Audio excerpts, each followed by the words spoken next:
হযরত শেখ ফরিদ রহমাতুল্লাহ আলাইহি একদিন রাস্তা দিয়ে যাওয়ার সময় রাস্তার পাশে দেখতেছে অনেকগুলা পাথরের গুঁড়ি পড়ে আছে। উনি মাদ্রাসায় চলে যাবে এমন টাইম ওনার মনে চিন্তা হলো, এগুলা যদি পাথর না হইয়া চিনি হইতো তাহলে কতই না ভালো হতো। উনি শুধু মনে মনে চিন্তা করেছে, আর রাস্তার পাথরগুলা অটোমেটিকলি চিনি হয়ে গেছে। মারহাবা কোন। আচ্ছা চিন্তা করেন বাবা, একটা মানুষ কত বড় কামালিয়ত অর্জন করলে, কত বড় জামালি হালত তার ভিতরে থাকলে, কত বড় জালালি হালত তার ভিতরে থাকলে মানুষ মুখ দিয়া যা কয় তাই নিয়ে যায়।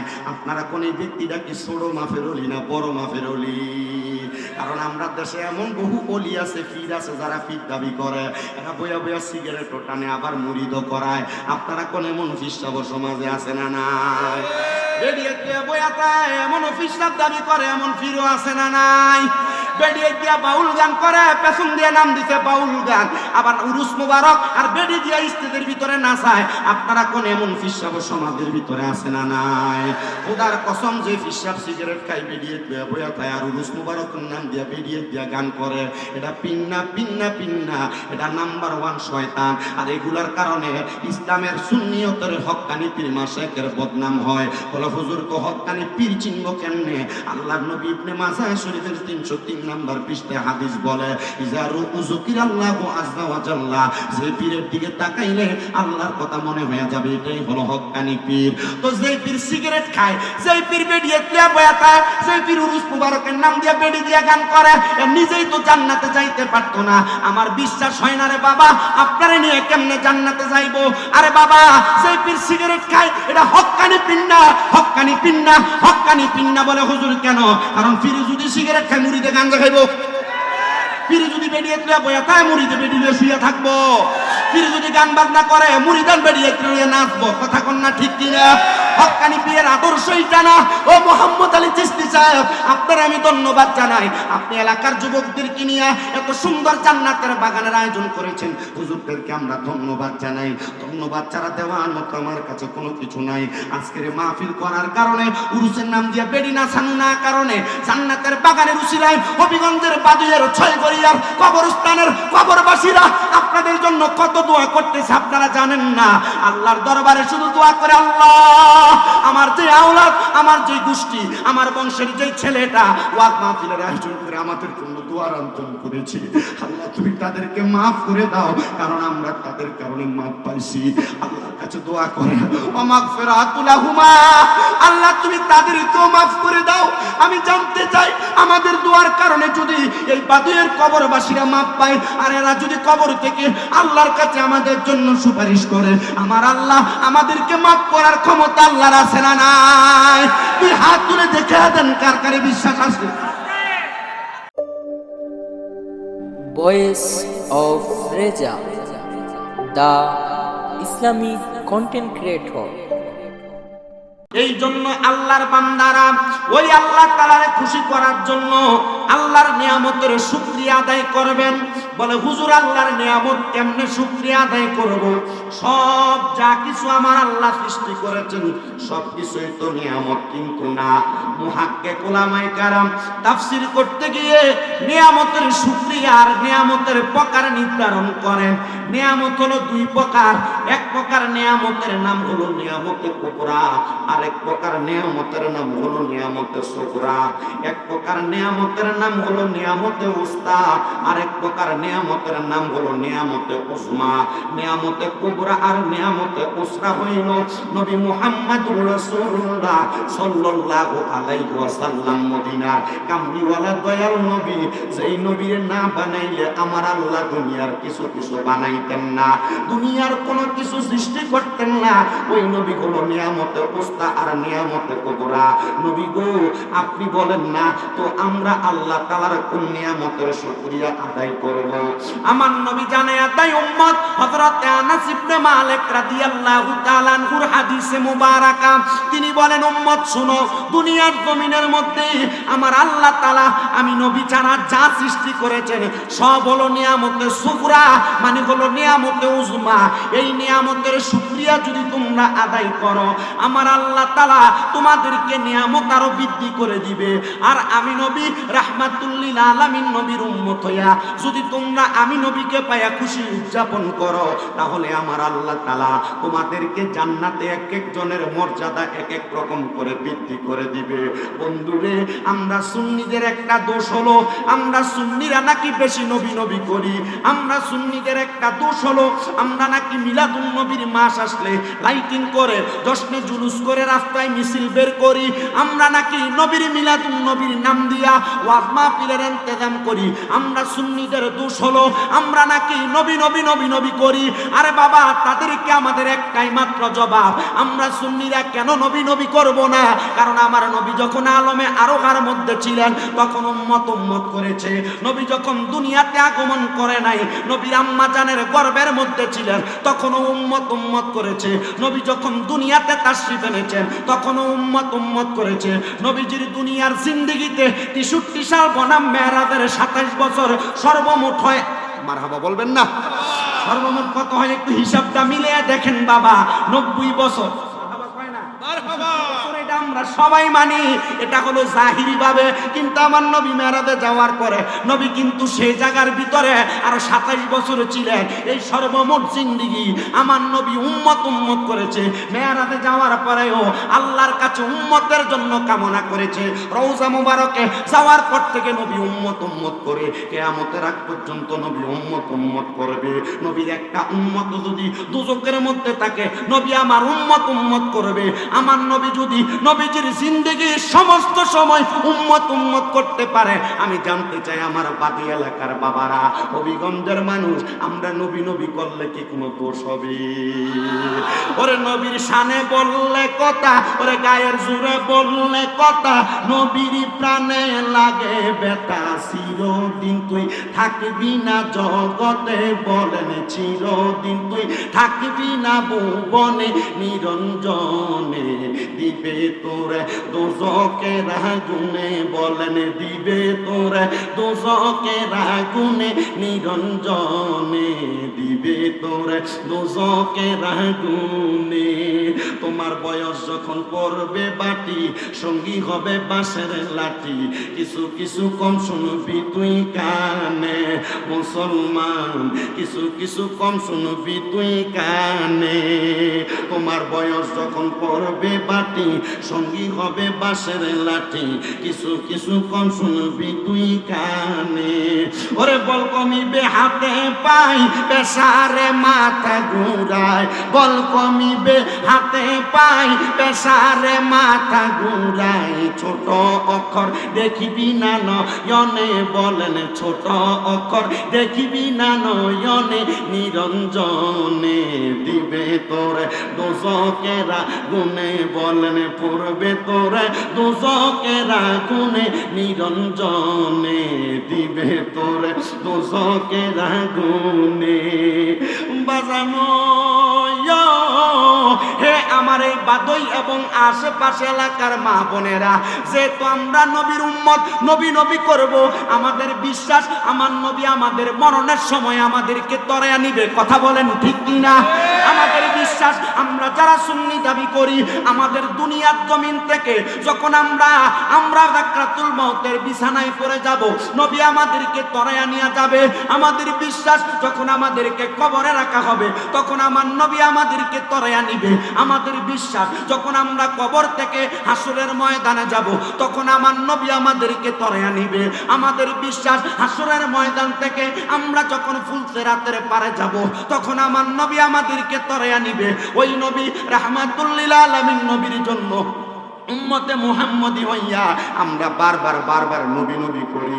নবী গো, এবার আপনি বলেন না, আপনি কেন আমাদেরকে তরায়া নিবেন?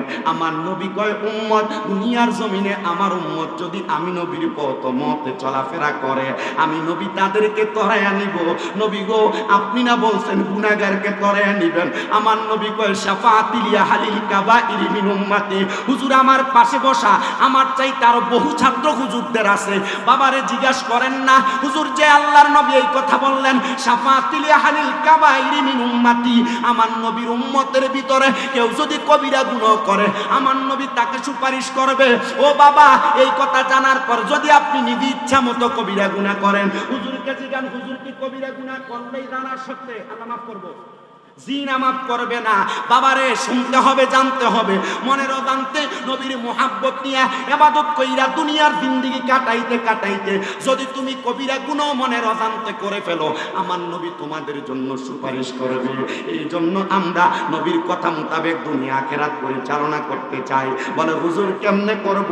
আমার নবী কয় উম্মত, যদি তোমরা সব জায়গার মধ্যে মুক্তি পাইতে চাও, দুনিয়ার রিজিক কামনা করো, হায়াত কামনা করো, তাহলে তোমরা দুনিয়ার জমিনের মধ্যে থাইকা আমার আল্লাহ তাআলার কালামে হাকিম কোরআন শরীফটার বেশি করে তেলাওয়াত করো। বাজানো হে আমার পর্দার অন্তরালের মা বোনেরা, অনেকের ঘরেই কোরআন আছে, রমজান চলে গেছে, রমজানে সবাই তো ঘরের মধ্যে কোরআনুল কারীম তেলাওয়াত করেছেন। এমন অনেক পরিবার আছে কোরআন শরীফ এক রমজানে যদি বাদাই করে গিলাপ লাগায় তুইলা রাখতে পারে, এরপরে আর কোরআনুল কারীমটা খুলেও দেখে না। আপনারা বলেন এমন পরিবার সমাজে আছে না নাই? জোরে বলেন না আছে না নাই? আবার বাড়িতে মিলাদ কইরা দোয়া কইরা সিন্নি কইরা কয় হুজুর দোয়া করবা, আমরার ঘরে বরকত হয় না, হুজুর দোয়া করতায় আমরার ঘরে কোনো মুসিবত যায় না, হুজুর দোয়া করতা আমরার কামাই রুজিতে বরকত হয় না, হুজুর দোয়া করবা আমরার ঘরের মধ্যে কোনো রোগ বালা মুসিবত সারে না। এরে আমার এই এলাকার ভাই বাবারা, মা বোনেরা গো, দোয়া করব, দোয়া করলে তো আমার আল্লাহ তাআলা সব দোয়া কবুল করে, আবার সব দোয়া কিন্তু কবুল করে না। কারণ দোয়া করার যে মাধ্যম কোরআনুল কারীম, তুমি এটা ঘরের আলমারির উপর সাজিয়ে রাখছো, তুমি এটা তোমার ঘরের শোকেসের মধ্যে ঢুকিয়ে রাখছো। না না না, আল্লাহর নবী কয় কোরআনুল কারীম যারা তেলাওয়াত করবে আমার আল্লাহ তাদেরকে দুনিয়া এবং আখিরাতের মধ্যে 10টা নিয়ামত দান করবে। জোরে জোরে কোন সুবহানাল্লাহ। আমি আপনাদের কাছে 4টা হাদিসে মুবারাকার উপর ভিত্তি করে কথাগুলা বলতেছি, শুনেন মনোযোগ দিয়া। হযরত আনাস ইবনে মালিক রাদিয়াল্লাহু তাআলা আনহু বলেন, আমার নবী বলেন, এক নাম্বার কোন মানুষ যদি আল্লাহ তাআলার এই কোরআনুল কারীমকে তেলাওয়াত করে, মারহাবা কোন মারহাবা। হযরত আনাস ইবনে মালিক কিন্তু সাধারণ কোন সাহাবী না, যিনি নবীজির 10 বছর খেদমত করেছে, উপাধি হইছে খাদিমুর রাসূল, ঠিক কি না? মারহাবা মারহাবা কোন খাদিমুর রাসূল। আনাস ইবনে মালিক কয়, আমি আমার নবীজির জবান মুবারকের মধ্যে বলতে শুনলাম, কেউ যদি এই কোরআনুল কারীমকে তেলাওয়াত করে আমার আল্লাহ তাআলা যাদাতুম ঈমানা, এই আয়াতে কারিমার অংশ বিশেষ হিসেবে একটা মানুষের সর্বপ্রথম ঈমান তার বাড়াইয়া দিব। ঈমান যাদের বাড়তি থাকবে এরা জান্নাতে যাওয়া সহজ হয়ে যাবে। বাজানো 2 নাম্বার, আল্লাহর কোরআন যারা তেলাওয়াত করবে আমার আল্লাহ তাআলা তাদের হায়াত বাড়াইয়া দিবে। 3 নাম্বার, আল্লাহর কোরআন যারা তেলাওয়াত করবে আমার আল্লাহ তাআলা তাদের রিজিক বাড়াইয়া দিবে। 4 নাম্বার, ওই বান্দা যদি বিপদের মধ্যে থাকে আমার আল্লাহ তাআলা বান্দাটার বিপদ থেকে উদ্ধার করে দিবে। কোরআন তেলাওয়াতকারী কোনো বান্দা যদি কঠিন কোনো রোগে আক্রান্ত হয় আমার আল্লাহ তাআলা বান্দাটারে কঠিন রোগ থেকে সেবা দান করে দিবে। জোরে কোন সুবহানাল্লাহ। শুধু তাই না রে, বাদিয়ার মুসলমান, হবিগঞ্জের মানুষ, এই সিলেট বিভাগের মানুষ, অন্তরের কানটা লাগে আর শুনো, আমার আল্লাহ তাআলা তো এই 5টা নিয়ামত না দিল, আরো 5টা নিয়ামত আমার আল্লাহর কাছ থেকে আমরা পাওয়া বাকি। আল্লাহর কোরআন যারা পড়বে, আল্লাহর কোরআনের সাথে যারা সম্পর্ক রাখবে, কোরআন যারা তেলাওয়াত করবে, যারা তেলাওয়াত করে তাদেরকে মুহাব্বত করবে, অথবা তার পরিবারের মধ্যে একটা কোরআন তেলাওয়াতকারী বানাবে, আমার আল্লাহ তাআলা ওই বান্দাটারে ঈমানের সাথে মরণ দান করবে। বন্ধুরে, শুধু ঈমানের সাথে মরণ দান করবে না, ওই বান্দাটা ইন্তেকাল করার পরে দুনিয়ার মানুষ তারে দেখবে কবরের মধ্যে মাটির ঘরে শোয়ায়া দেয়। আল্লাহর নবী বলেন 3 জন ফেরেশতা দিয়া তার কবরের মধ্যে জান্নাতের বিছানা বিছায়া দেয়।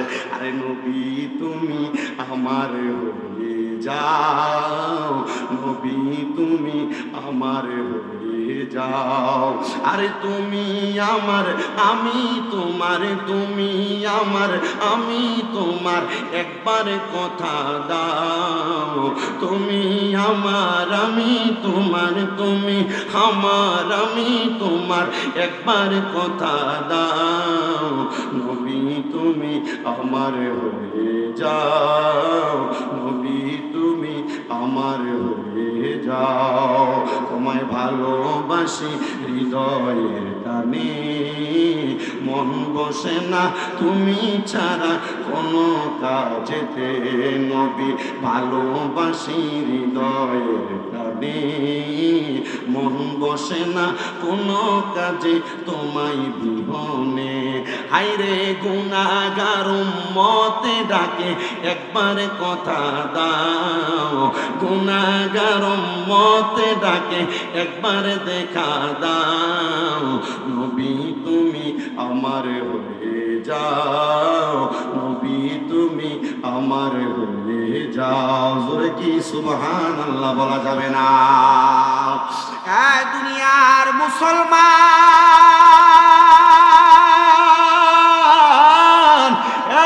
বাদি এলাকার মানুষ ওই কবরের মধ্যে জান্নাতের বিছানা বিছায়া দেওয়া হবে রে জান্নাতের বিছানা 7 নাম্বার পুরস্কার 8 নাম্বার ওই কবরের মধ্যে যখন বান্দাকে রাখা হবে বান্দার কবরটারে মাটি দিয়া যখন মানুষ মিনহা খলাকনাকুম ওয়া ফিহা নুইদুকুম ওয়া মিনহা নুখরিজুকুম তারাতান উখরা বলে কবরের মধ্যে দাফন করে দিয়ে চলে আসবে আল্লাহর নবী বলেন আমার আল্লাহ তাআলা ওই কবরের মধ্যে একটা জান্নাতের নূরের আলো জ্বালায়া দিবি শুধু তাই নয় 9 নাম্বার ওই কবরের মধ্যে রহমতের ফেরেশতারা আগমন করবে রে ওই ফেরেশতারা আগমন করার পরে বান্দার হাসরের ময়দানটারে সহজ করে দেওয়া হবে লাওয়ায়ে হামদের নিচে জায়গা করে দেওয়া হবে শুধু তাই নয় ফুলতেরাত বড় মারাত্মক জায়গা চুলের চাইতে চিকন একবারে তরবারির চাইতে ধারালো ওই তরবারির চাইতে ধারালো ফুলতেরাতের পুলের মধ্যে যখন পাটা রাখবে রে কোরআন তেলাওয়াতকারী বান্দা যদি হয় আল্লাহ তাআলা ওই বান্দাটারে বিসমিল্লাহ বলে ফুলসিরাতের মধ্যে পা রাখাবেন আর আলহামদুলিল্লাহ বলে বান্দাটারে ফুলসিরাতের পুলটা পার করে দিবে জোরে বলেন সুবহানাল্লাহ এই জন্য আমি আপনাদের সবার কাছে বলবো আল্লাহ তাআলার কোরআনুল কারীমের সাথে সম্পর্ক লাগান কোরআনুল কারীমকে তেলাওয়াত করেন কোরআনুল কারীমকে মুহাব্বত করবেন দেখবেন আপনার দাম বেড়ে যাবে সম্মান বেড়ে যাবে ইজ্জত বেড়ে যাবে আপনার রিজিকে বরকত হয়ে যাবে রোগ বালা মুসিবত চলে যাবে যদি বলে হুজুর না না না যায় না আপনি প্রমাণ পাইতে চান কমপক্ষে 3 মাস সময় একটু ইবাদতে মনোযোগী হয়ে যান দেখবেন আমার আল্লাহ তাআলা আপনাকে এমন সুন্দর মর্যাদার অধিকারী করে দিবেন এই জন্য মর্যাদা পাওয়ার আশায় মুহাব্বতের আওয়াজে সবাই কোরআনুল কারীমের তেলাওয়াত করেন আর পড়েন বিল্লাহি মিনাশ শাইতানির রাজিম বিসমিল্লাহির রাহমানির রাহিম ওয়ালা তাকুনু কাল্লাযীনা নাসুল্লাহা ফাআনসাহুম আনফুসাহুম উলাইকা হুমুল ফাসিকুন লা ইয়াস্তাওয়ি আসহাবুন নারি ওয়া আসহাবুল জান্নাহ আসহাবুল জান্নাতি হুমুল ফাইজুন وقال في حديث الشريف عن انس بن مالك رضي الله تعالى عنه قال سمعت رسول الله صلى الله عليه وسلم يقول ان من اشرط الساعات ان يرفع العلم ويكثر الزال ويكثر الزنا ويكثر الشرب الخمر ويقل الرجال ويكثر النساء حتى يكون ل50 امرأة القيم الواحد متفق عليه او كما قال عليه الصلاة والسلام وقال في شان حبيبه ومحبوبه ومعشوقه مخبرا وآمرا إن الله وملائكته يصلون على النبي يا أيها الذين آمنوا صلوا عليه وسلموا تسليما اللهم صل يا محمد وعلى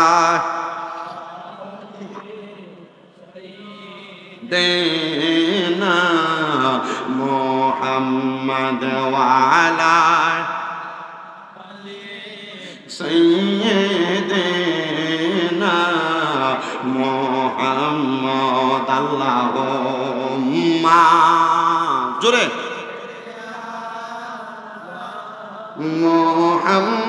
মুহাম্মাদ ওয়া আলা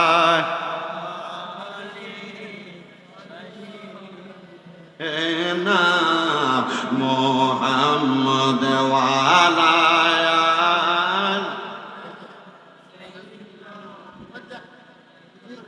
কান্দায়ো না কান্দায়ো না আমার নবীরে কান্দায়ো না কান্দায়ো না আমার নবীরে নবীরে কান্দাইলে কাঁদবা হাসরে আল্লাহুম্মা সাল্লি জোরে মুহাম্মদ ওয়া আলা সাইয়্যিদিনা মুহাম্মদ কারওয়াবারি কারওয়া ঘর কারবা কি বলেন না কারওয়াবা কারবা ঘর কারবা কি হেলাই হেলাই কাটাইলাম জিন্দেগি আল্লাহুম্মা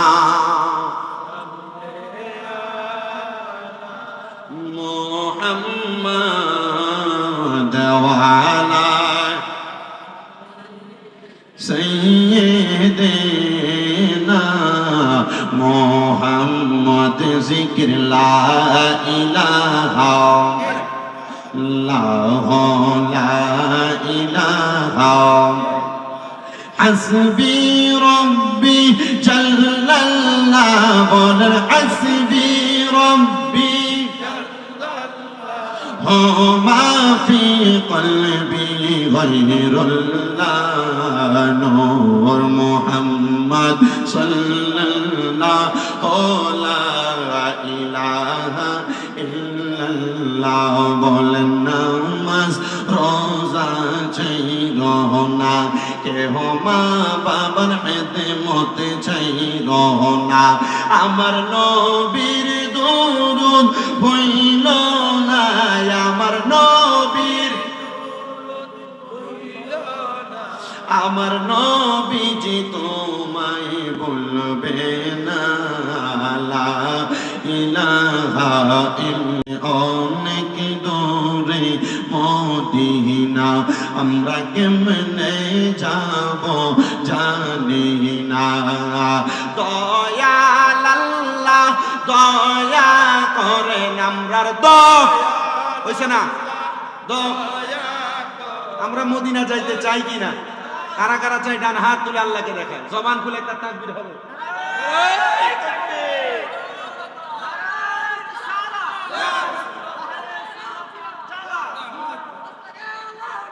জিন্দাবাদ জোরে বলেন মারহাবা মদিনা যাইতে চাই তো ইনশাআল্লাহ কিন্তু জবান খুলে ডাক দেন কারণ আল্লাহর নবীর হাদিসে মুবারাকা মান যারা কবরি ওয়াজাবাত লাহু শাফাআতি ইয়াউমাল কিয়ামা যেই ব্যক্তি আমি নবীর রওজা জিয়ারত করলো তার জন্য সুপারিশ করে আমি নবীর জন্য অত্যাবশ্যক আবশ্যক হয়ে যায় তো আমরা নবীর রওজায় যাওয়ার জন্য একটু মহাব্বতে জবান খুলে জোরে করেন না দয়াল আল্লাহ দয়া করেন আমরার দয়া জোরে করেন নসিব করেন মদিনা লা ইলাহা লা ইলাহা লা ইলাহা ইল্লাল্লাহু মুহাম্মাদুর রাসূলুল্লাহ সাল্লাল্লাহু আলাইহি ওয়াসাল্লাম জবান বন্ধ নাই যাদের জবান আছে তাদের কাছে আমার দাবি আছে জবান যদি থাকে মুহাব্বতের আওয়াজে আমার আল্লাহর ইসমে জাতের জিকির করেন আল্লাহ আল্লাহ আল্লাহ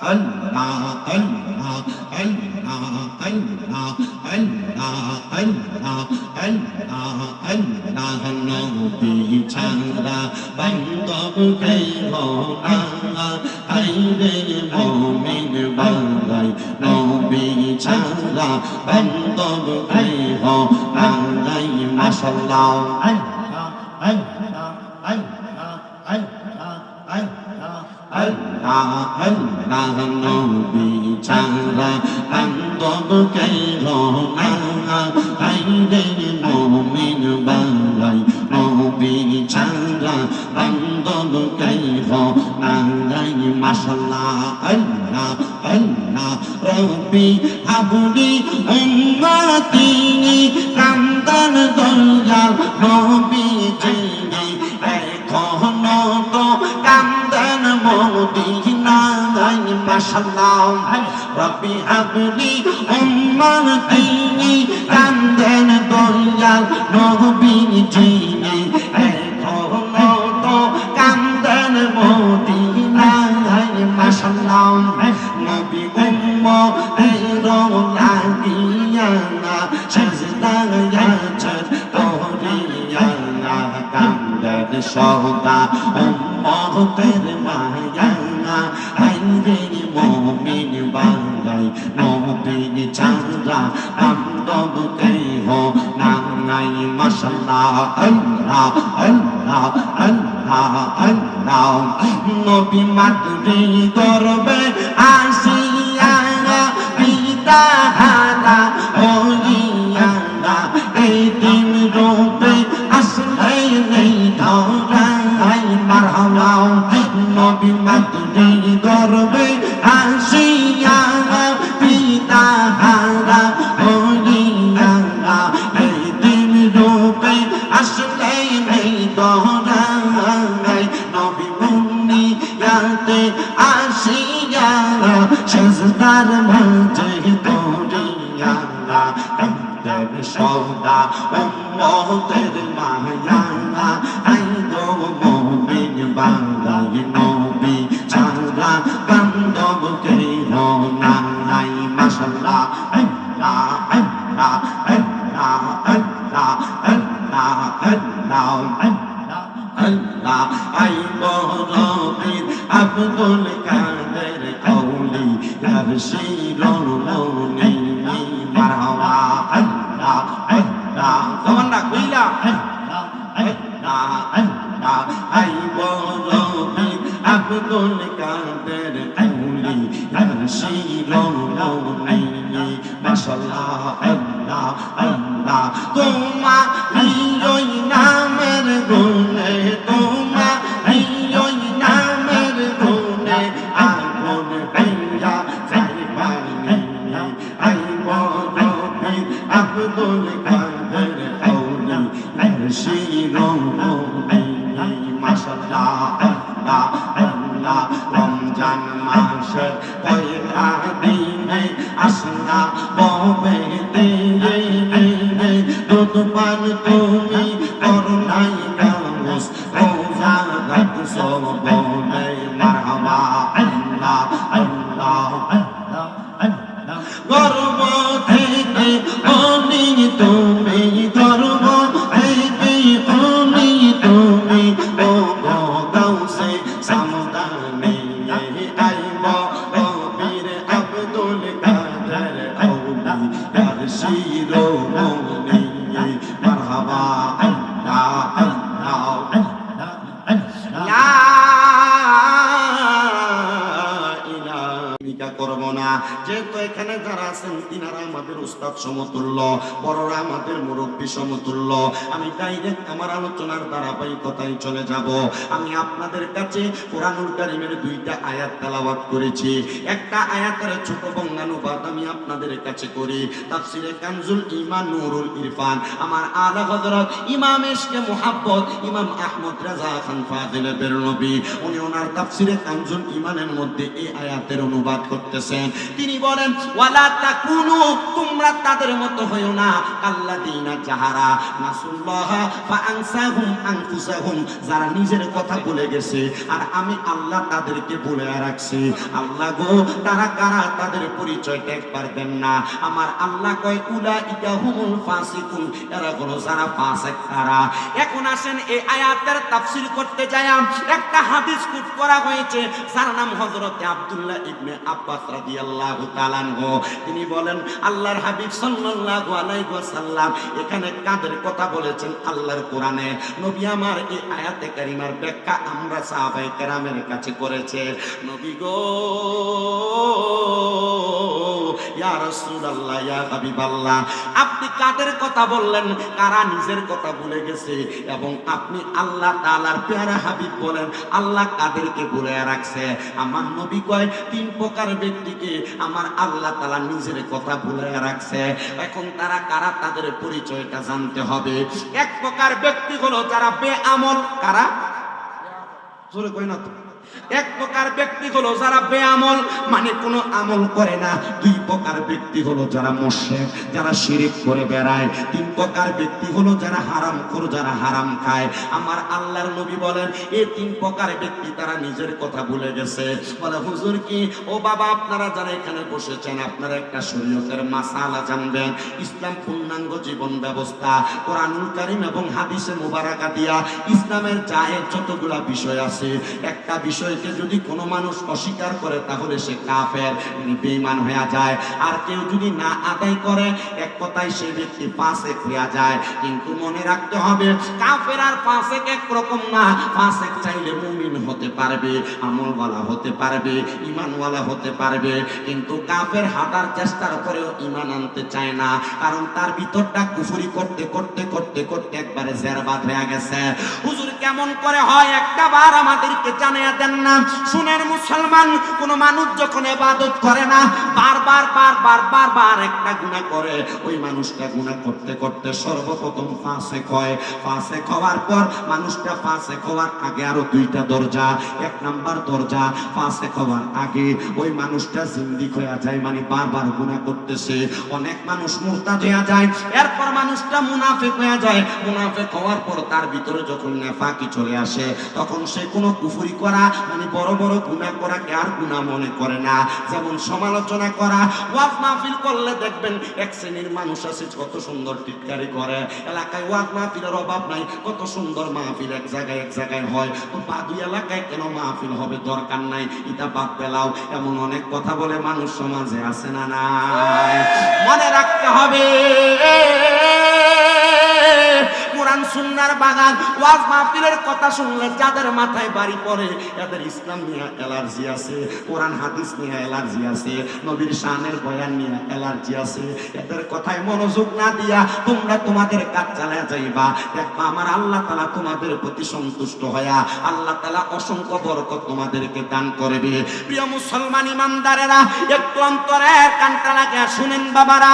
দুই নাম্বার যারা হারাম খায়, এ বাবা দেখবেন আপনাদের বাদী এলাকার মধ্যে এমন অনেক মানুষ আছে যারা সুদের টাকা খায়, যারা ঘুষের টাকা খায়, যারা হারাম টাকা খায়। দেখবেন মসজিদে যায় নামাজও পড়ে, আবার সুদের উপরেও টাকা লাগায়। আপনারা বলেন এমন সুদখোর সমাজে আছে না না? আজকে বলে জোরে কন্যা আছে না নাই? আমাদের সমাজের মানুষ এই সুদখোর গুলার মসজিদের সভাপতি বানায়, আমাদের সমাজের মানুষ এই সুদখোর গুলার মসজিদের সেক্রেটারি বানায়, আমাদের সমাজের মানুষ এই সুদখোর হারামখোর গুলার এলাকার সর্দার বানায়, এলাকার মাতাব্বর বানায়। দেখবেন চা দোকানে বৈশা কত লম্বা লম্বা সিকুলি বলে, কত লম্বা লম্বা কথা বলে, কিন্তু বেড়া খায় সুদের টাকা। দামি বিল্ডিং বানাইছে সুদের টাকা দিয়া, সুন্দর গাড়ি চড়ে সুদের টাকা দিয়া, সমাজের মানুষের উপর অত্যাচার অনাচার চালায়, কিন্তু হারাম খায়। আপনারা বলেন এমন হারামখোর সমাজে আছে না নাই? একটা মুরগির দাম যদি হয় 300 টাকা, বাদুয়ের দোকানের মধ্যে কেউ যদি বেচতে আনে, আপনি 300 টাকা দিয়ে কিনেন, হঠাৎ করে দেখবেন 500 দিয়া কই নে 500 দিলাম, এটা আমারে দেলা। কিরে বাবা এত টাকার গরম পাইলা কই? বলে হারাম টাকা, সুদের টাকা। কিন্তু মানুষ তার সুদের টাকা ঘুষের টাকা নিয়ে কোনো কথা বলে না। বলবে কেমনে? কারণ এক কাপ চা খাবাইয়া মানুষকে দমন ধরাইয়া রাখে। আপনারা বলেন এমন সুদখোরের সহযোগীও সমাজে আছে না না? সুদে বসে জীবন কাটে, কপালে তার দাগ, মক্কাতে যায় হজ করিতে লাগায় হাজি সাহেব, সুদে বসে জীবন কাটে কপালে তার দাগ। মক্কাতে যায় হজ করিতে লাগায় হাজি সাহেব, সাধু কানে বৈশা হাজি টেলিভিশন চাই। বলেন সাধু কানে বৈশা হাজি টেলিভিশন চাই, হিন্দি গানের তালে তালে পা দুটি লড়ায়। আপনারা বলেন এমন সিটার হাজির সমাজে আছে না? বলেন না, আছে না? নাই।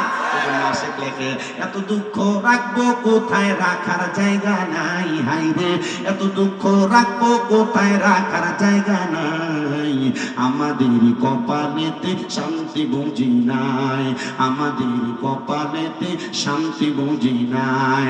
হালাল হারাম কিছুই জানে না, করে দুর্নীতি, এমন লোকরে বানাই বাইরে মসজিদের সভাপতি। হালাল হারাম কিছু চায় না, করে দুর্নীতি, এমন লোকরে বানায় বাইরে মাদ্রাসার সভাপতি, মসজিদের সভাপতি।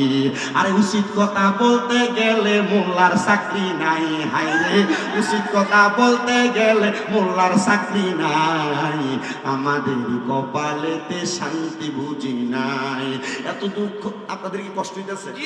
কালকে সকালে বাদুই আর হবিগঞ্জের ছয়গড়ি আর দোহানের ভিতরে সুটকুটি বইতে পারতো না, মানছিকে বলছে একটা বাস দিয়ে গেছে রে সুটকুরা রে। কথা কন না, ঠিক না?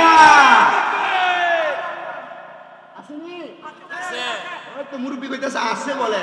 আজান দিলে সবার আগে মসজিদে যায়, আবার মসজিদের বাইরে এসে সুদের টাকা খায়। আরে আজান দিলে আপনারা কি এরা চিন্তা করতেছে? এরা জোরে কয় না ঠিক, কারণ এরা চিন্তা করে হুজুর বিপদে পড়ে গেলে গা সুদখুরের কাছ থেকে যে ঠেয়াটা সারণ লাগে না, কোন লাগবো? আপনারা কোন এমন সুদখুর আছে না? নাই। আজান দিলে সবার আগে মসজিদে যায়, আবার মসজিদের বাইরে এসে সুদের টাকা খায়। নামাজ হইল না রে তোর, নামাজের লইলি না খবর। আরে দৌড়লি নামাজ পড়লি, নামাজ সারা জীবন বর। আইরে দৌড়লি নামাজ পড়লি, নামাজ সারা জীবন বর। নামাজ হইল না রে তোর, নামাজের লইলি না খবর। নামাজ তুমি ধর্ম জানো, চুরি তোমার পেশা, এমন নামাজ কবুল হবে কেমনে করলায় আশা। এ নামাজও খায় ভাই বাতিটা জমি দখল করেও খায়, নামাজও খায় মানুষের ক্ষেতের লাই কেটে কেটে খায়, নামাজও খায় মানুষের সম্পদ দখল করে চান্দাবাজি করে খায়। আসেনি? আসেনি? নামাজ তুমি ধর্ম জানো, চুরি তোমার পেশা, এমন নামাজ কবুল হবে কেমনে করলায় আশা। নামাজ হইল না রে তোর, নামাজ লইলি না খবর। প্রিয় মুসলমান শুনো আমার বাদিয়ার মানুষ, সুদখোরের অনেকগুলা প্রকারের কথা আমি বিভিন্ন এলাকায় মাহফিলে বলে যাই। এক প্রকার সুদখোর এলাকাতে সুদের টাকা লাগায়, লম্বা লম্বা কথা কয়। আগে যা কেটা মাইনা নেওয়া যাইতো, এখন আবার বাড়ি বাড়ি আমরা শাসি জেডিরও সুদের টাকা লাগায়। আপনারা বলেন বেরিয়ে সুদখোর সমাজে আছে না নাই? এ বাবা, এলাকাতে মানুষ সুদখোর কইব, ঘুষখোর কইব, এই কথা চিন্তা কইরা এলাকাতে সুদের টাকা লাগায় না। দেখবেন 10-15 লাখ টাকার জায়গা জমি বেচা ব্যাংকের মধ্যে নিয়ে এককালীন 10 লাখ টাকা দেয়। 10 বছর পরে ব্যাংকে তারা 10 লাখে 20 লাখ ফেরত দিব। সাধনে বয়া বয়া কথা কয়, যদি জিজ্ঞাসা করে কাকা কোনো কাম কাজ করেন না, চলেন কেমনে? আল্লাহ চালায়, কিন্তু ব্যাংকের থেকে টিয়া তুল্লা খায়। আপনারা বলেন এমন ডিজিটাল সুদ পুরো সমাজে আছে না নাই? আরেকটা সুদ আপনার বউ আপনারা ফান দিয়ে খাওয়ায়। বলে হুজুর বলেন কি বউ সুদ খাওয়ায়? বলে হ্যাঁ। দেখবেন আপনারা রাত্রবেলা কত সুন্দর কয়, তুমি যে যা কামান সব খরচ করে ফেলাও, আমরা জীবিতের আগুনের একটা ভবিষ্যৎ আছে না, আয়ো আমরা ব্যাংকে একটা ডিপিএস করি। এমন ডিপিএস এর নাম দিয়ে সুদের টাকা তুল্লা খায়। 3 বছর 4 বছর মেয়াদি ব্যাংকের টাকা রাখে, লাভের টাকা তুল্লা খায়। আপনারা বলেন এমন সুদ পুরো সমাজে আছে না নাই? এটার বেলা সুরে আইতো না, কারণ তলে তলে অনেকে ডিপিএস করে রাখছে। কথা না ঠিক না? আমার এক ভাই ব্যাংক কর্মকর্তা কয়, এ ওয়াজটা একটু কম করলো না, আমরা কাস্টমার করতে লাগে। আমি কইলাম রে ভাই, যেটা হারাম এটা যদি আমি না কইতো, আমার জিব্বা আল্লাহ আগুনের কেসি দিয়া কাটতো, তুই শাস্তি আমার জিব্বা কাটতো। বাইরে তোর হতে তুই আমার হতে মার হাবা কয় না। সুদ চলবে না বন্ধ হবে?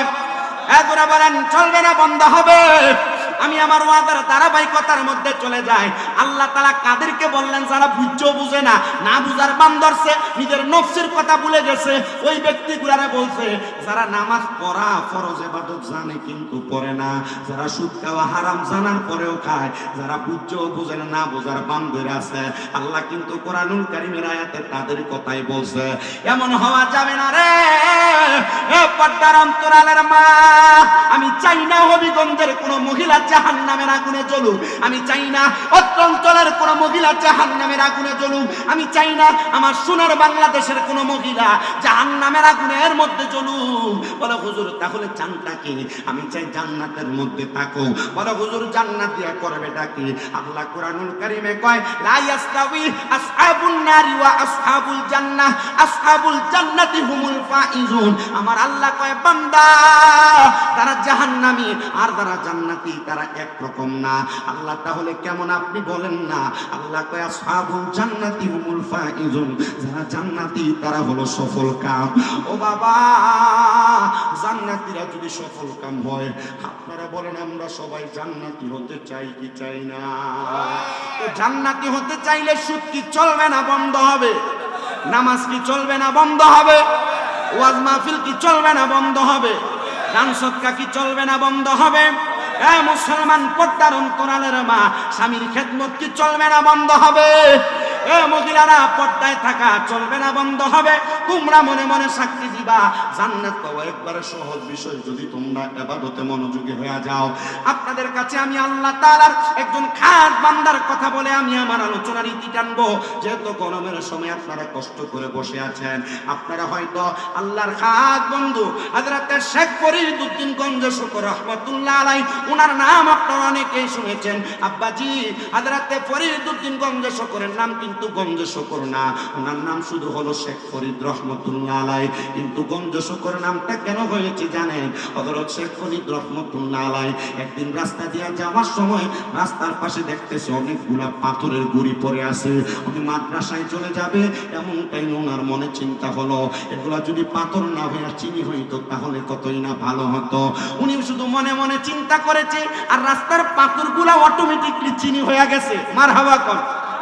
আচ্ছা চিন্তা করেন বাবা, একটা মানুষ কত বড় কামালিয়ত অর্জন করলে, কত বড় জামালি হালত তার ভিতরে থাকলে, কত বড় জালালি হালত তার ভিতরে থাকলে মানুষ মুখ দিয়া যা কয় তাই হয়ে যায়। আপনারা কোন এই ব্যক্তিটা কি ছোট মাফের অলি না বড় মাফের অলি? কারণ আমরা দেশে এমন বহু অলি আছে, পীর আছে যারা পীর দাবি করে, এরা বইয়া বইয়া সিগারেটও টানে আবার মুরিদও করায়। আপনারা কোন এমন ফিসাব সমাজে আছে না নাই? বেরিয়ে এমন অফিসার দাবি করে এমন ফিরও আছে না নাই? বেরিয়ে দিয়া বাউল গান করে, পেছন দিয়ে নাম দিতে বাউল গান, আবার উরুস মুবারক আর বেড়ি দিয়া স্ত্রীদের ভিতরে নাচায়। আপনারা কোন এমন ফিসাব সমাজের ভিতরে আছে না নাই? খোদার কসম, যে ফিসাব সিগারেট খাই বেরিয়ে দিয়া বইয়া খায় আর উরুস মুবারকের নাম দিয়া বেরিয়ে দিয়া গান করে, এটা পিন্না পিন্না পিন্না, এটা নাম্বার 1 শয়তান। আর এগুলার কারণে ইসলামের সুন্নিয়তের হক্কানি পীর মাশায়েখের বদনাম হয়। বলে হুজুর তো হক্কানি পীর চিনব কেমনে? আল্লাহর নবী ইবনে মাজাহ শরীফের 303 নাম্বার পৃষ্ঠায় হাদিস বলে ইজারু যুকিরাল্লাহু আযজা ওয়া জাল্লা, যে পীরের দিকে তাকাইলে আল্লাহর কথা মনে হয়ে যাবে, এটাই হলো হক্কানি পীর। তো যে পীর সিগারেট খায়, যে পীর বেডিয়ে দিয়া বয়াতা, যে পীর উরুস মুবারকের নাম দিয়া বেডি দিয়া গান করে, নিজেই তো জান্নাতে যাইতে পারতো না। আমার বিশ্বাস হয় না রে বাবা, আপনারে নিয়ে কেমনে জান্নাতে যাইবো? আরে বাবা, যে পীর সিগারেট খায় এটা হক্কানি পীর না, হক্কানি পীর না, হক্কানি পীর না। বলে হুজুর কেন? কারণ পীর যদি সিগারেট খায় মুড়িতে গাঞ্জা খাইবো, পীর যদি বেরিয়ে বয়া খায় মুড়িতে বেরিয়ে শুয়ে থাকবো, পীর যদি গান বাজনা করে মুড়িদান বেরিয়ে নাচবো। কথা কন না ঠিক কিনা? হক্কানি পীরের আদর্শ এটা না। ও মোহাম্মদ আলী চিশতি সাহেব, আপনার আমি ধন্যবাদ জানাই। আপনি এলাকার যুবকদেরকে নিয়ে এত সুন্দর জান্নাতের বাগানের আয়োজন করেছেন, হুজুরদেরকে আমরা ধন্যবাদ জানাই। ধন্যবাদ ছাড়া দেওয়ার মতো আমার কাছে কোনো কিছু নাই। আজকের মাহফিল করার কারণে, উরুসের নাম দিয়ে বেড়ি নাচানো না কারণে, জান্নাতের বাগানের উসিলায় হবিগঞ্জের বাদুয়ের ছয়গড়িয়ার কবরস্থানের কবরবাসীরা আপনাদের জন্য কত দোয়া করতেছে আপনারা জানেন না। আল্লাহর দরবারে শুধু দোয়া করে, আল্লাহ আমার আমার যে আওলাদ, আমার যে গোষ্ঠী, আমার বংশের যে ছেলেটা ওয়াজ মাহফিলের আয়োজন করে আমাদের জন্য দোয়ার আয়োজন করেছে, আল্লাহ তুমি তাদেরকে মাফ করে দাও, কারণ আমরা তাদের কারণে মাফ পাইছি। আল্লাহর কাছে দোয়া করে ওয়া মাগফিরাতুল লাহুমা, আল্লাহ তুমি তাদেরকেও মাফ করে দাও। আমি জানতে চাই আমাদের দোয়ার কারণে যদি এই বাদুয়ের কবরবাসীরা মাফ পায়, আর এরা যদি কবর থেকে আল্লাহর কাছে আমাদের জন্য সুপারিশ করে, আমার আল্লাহ আমাদেরকে মাফ করার ক্ষমতা আল্লাহর আছে না নাই? তুই হাত তুলে দেখে দেন কার কারে বিশ্বাস আছে।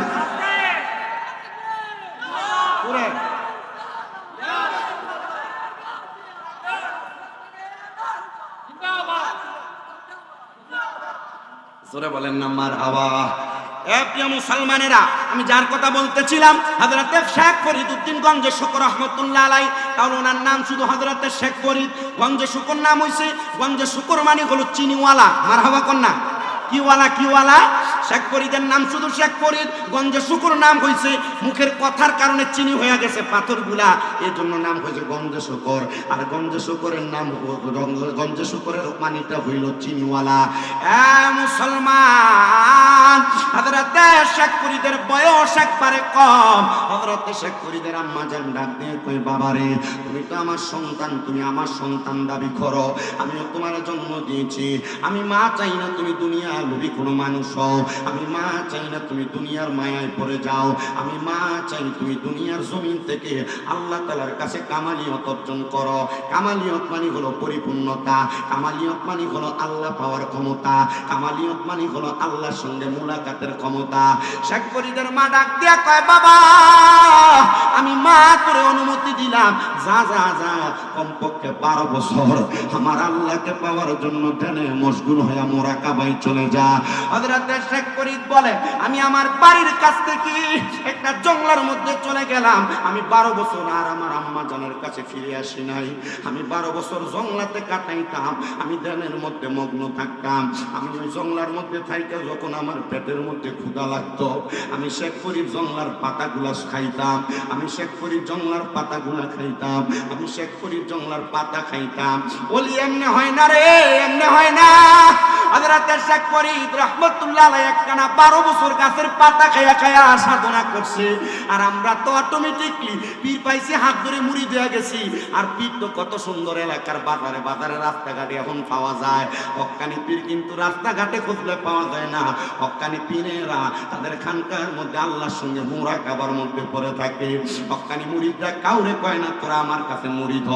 মুরিদ যদি কেউ হইতে চায় হক্কানি পীরে খুঁজা বাই পীরা তার কাছে যায়। কথা কোন না ঠিক কিনা?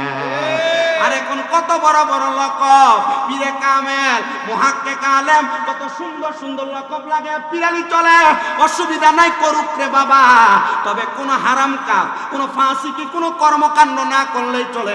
আমি আপনাদের কাছে বলি রে বাবা, হযরত শেখ ফরিদ রহমাতুল্লাহ আলাইহি উনি যখন 12 বছর একটানা পাতা খায়া সাধনা করছেন জঙ্গলার মধ্যে, উনি 12 বছর পরে ওনার আম্মা জানের কাছে আইসা ডাক দিয়া কই, মা গো আমি তো 12 বছর কাটে আসছি, আপনি বলেন না আমার মুরাকাবার আল্লাহর ধ্যান প্রাপ্তি হইছে কিনা। মা ডাক দিয়া কয়, বাবা 12 বছর যে জঙ্গলায় ছিলা, পেটে কি কোনো ক্ষুধা লাগে নাই, থাকছো কেমনে? ডাক দিয়া কয়, মা গো গাছের পাতা খায়া। বলে যেই ব্যক্তি তার নফসটারে খানা থেকে বাঁচাইতে পারে নাই, সে এখনো পর্যন্ত আমার আল্লাহ তাআলার কামালিয়ত অর্জন করতে পারে নাই। যা রে বাবা যা, আরো 12 বছরের অনুমতি দিলাম, আল্লাহ পাওয়ার মতো হইয়া আমি মায়ের কাছে আসবা, তারপর জায়গা পাইবা। জোরে জোরে কন্যা মারহাবা। 12 বছর শেষ, আরো 12 বছরের জন্য পাঠাইছে, 200 ফাতা খাইছে, এটাও খাইতে পারতি না। এবার গেছেন জঙ্গলার মধ্যে, আবার যাওয়ার সময় উনি আবার পাহাড়ের গুহার মধ্যে শক্ত একটা রুটি নিয়ে গেছে, একবারে কাঠের মতো। মারহাবা পাইলেন না? রুটিটা নিয়ে যখন জঙ্গলার মধ্যে গেছে, জঙ্গলার মধ্যে যাইয়া নামাজ আদায় করে, ইবাদত করে, সারাদিন রোজা রাখে। যখন পেটে ক্ষুধা লাগে রুটির দিকে তাকায়, কিন্তু খায় না। রুটির দিকে তাকায় কয়, আমি আগামীকালকে তোরে খামো, আজকে থাক। আগামীকালকে আসলে এরপরে কয়, আগামীকালকে খামো, আজকে থাক। এই কথা বইলাম হযরত শেখ ফরিদ আরো 12 বছর কাটাইছে। মারহাবা বলবেন না? 12 বছর কাটায়া মার কা সামনে যা দাঁড়ায়া ডাক দিয়া কয়, মা গো আমি আপনার সামনে চলে আসছি, আমার 12 বছর সম্পূর্ণ হয়ে গেছে। মা একবার এবার বলেন আমার কামালিয়ত অর্জন হয়েছে কিনা? শেখ ফরিদের মা ডাক দিয়া কয়, বাবা শেখ ফরিদ রে, না না না, আমার জবাব দে, এই 12 বছর কেমনে চিলি খাইছো কি? শেখ ফরিদ ডাক দিয়া কয়, মা গো, আমি একটা রুটি নিয়ে গেছিলাম কিন্তু রুটিটা খাই নাই। আমি রুটির দিকে তাকিয়ে তাকিয়ে বলছি আজকে খাবো না, তোরে কালকে খাবো। মা ডাক দিয়া কয়, বাবা শেখ ফরিদ, এবার 12 বছরও তুমি ফেল। মা গো কি বলেন? বলে হ্যাঁ। বলে তুমি তোমার নফসরে মিছা কথা কইয়া কইয়া সান্ত্বনা দিছ। যে ব্যক্তি মিছা কথা কয় সে কোনোদিন হক্কানি ফির হইতে পারে না, ওই ব্যক্তি কোনোদিন কামালিয়ত হইতে পারে না, কামালিয়ত পাইতে পারে না। ওরে 36 বছরে কারণ কেনা কি ফুটে না, 6 মাসেরও কালের দয়াল পাই যে 16 আনার দয়াল, পাই যে 16 আনা। দয়াল জোর করিয়া দিবে তোরা, জোর করিয়া দিবে তোরা বাবার গত প্রেম জ্বালা। কেউ বুঝিতে পারে না রে ওলি আল্লাহর খেলা, আরে পীর মুর্শিদের খেলা। আরে জোর করিয়া বুঝতে গেলে তার ঘটে মরণ জ্বালা, আরে জোর করিয়া বুঝতে গেলে তার ঘটে মরণ জ্বালা। কেউ বুঝিতে পারে না রে পীর মুর্শিদের খেলা, আরে ওলি আল্লাহর খেলা। সরে কি সুবহানাল্লাহ বলা যাবে না? এ হবিগঞ্জের বাদল এলাকার 6 গড়ি এলাকার মানুষ শুনাম। মা ডাক দিয়া কয়, বাবা শেখ ফরিদ, না এখনো তোমার কামালিয়ত অর্জন হয় নাই, কারণ তুমি তোমার নফসরে মিছা কথা কয়ে সান্ত্বনা দিছ। শেখ ফরিদ ডাক দিয়ে কই, মা এবার কি করব? কয়, দা করে আরো 12 বছরের ক্ষমতা, 12 বছরের সাধনার সুযোগ দিলাম। 3 12 36, 12 বছরের ক্ষমতা দিলাম, 12 বছরের জন্য সময় দিলাম, সাধন ভোজন করে আসো। আহারে সাধন ভোজন করার জন্য এবার মাওলানা শেখ ফরিদ একটা লোক ভাড়া করছে। ভাড়া করে ডাক দিয়ে কয়, এই যে জঙ্গলার মধ্যে একটা কূপ দেখা যায়, দেখ শুনি? বলে হ্যাঁ। এই কূপের মধ্যে নিয়া আমার পা গুলার তুমি সুন্দর করে বাইন্দা কূপের নিচে ছেড়ে দাও, যেন পানি থাকে আমার থেকে নিচে আর আমার দেহটা থাকে পানি থেকে উপরে। আমি যেন কোনো কিছু খাইতে না পারি, আমার দেহটারে আমি শাস্তি দিব। শেখ ফরিদ এই কথা বললা কূপের ভিতরে যখন গেছে রে, হযরত শেখ ফরিদ রাহমাতুল্লাহ আলাইহি 12 বছর পরে কূপের মধ্য থেকে ফিরে আসছে, কিন্তু ওনার চোখ দুইটা নাই, হযরত চোখ একটা নাই। হযরত শেখ ফরিদ রাহমাতুল্লাহ আলাইহি মার সামনে আইসে যখন দাঁড়াইছে, মা ডাক দিয়ে কয়, বাবা রে, তুমি তো সাধনা করতে গেছো, তো তোমার চোখ গেল কই? এটা তো কবিরা গুনাহ, শরীরে কোনো আঘাত করা যাবে না। ও বাবা, তোমার এই সাধনা মনে হয় ফেল। শেখ ফরিদ ডাক দিয়ে কয়, মা গো, ও মা, আমার চোখ তো এমনে এমনে যায় নাই গো। আমি যখন এই জায়গার মধ্যে, জঙ্গলার মধ্যে, কূপের মধ্যে পতিত ছিলাম, এমন টাইমে একটা কাক, আল্লাহর সৃষ্টি, আমি শেখ ফরিদের সামনে আইসা ডাক দিয়া কই, ও শেখ ফরিদ রে, আমার তো তোর একটা চোখ বড় পছন্দ, তোর একটা চোখ যদি আমার দিতে আমি খাই আমার পিপাসা নিবারণ করতাম। মা, আমি একটা সেকেন্ডও দেরি করছি না গো, আমার চোখটা আমি সাথে সাথে কাকটাকে দিতে রাজি হয়ে গেছি। ও মা, এবার আপনি বলেন না গো মা, আমার সাধনা কবুল হইছে নি? মা ডাক দিয়ে কই, বাবা আমি বলবো না, তুমি তোমার মাওলারে জিজ্ঞাসা করো, কারণ কার সাধন ভোজন কবুল হয়েছে এটা তার মাওলা ছাড়া, মনিব ছাড়া দুনিয়ার কেউ জানে না। আর নাই সাধন ভোজন রে দয়াল, নাই সাধন ভোজন, কি দন আছে, কি দন দিয়া রাখতাম তোমার মন।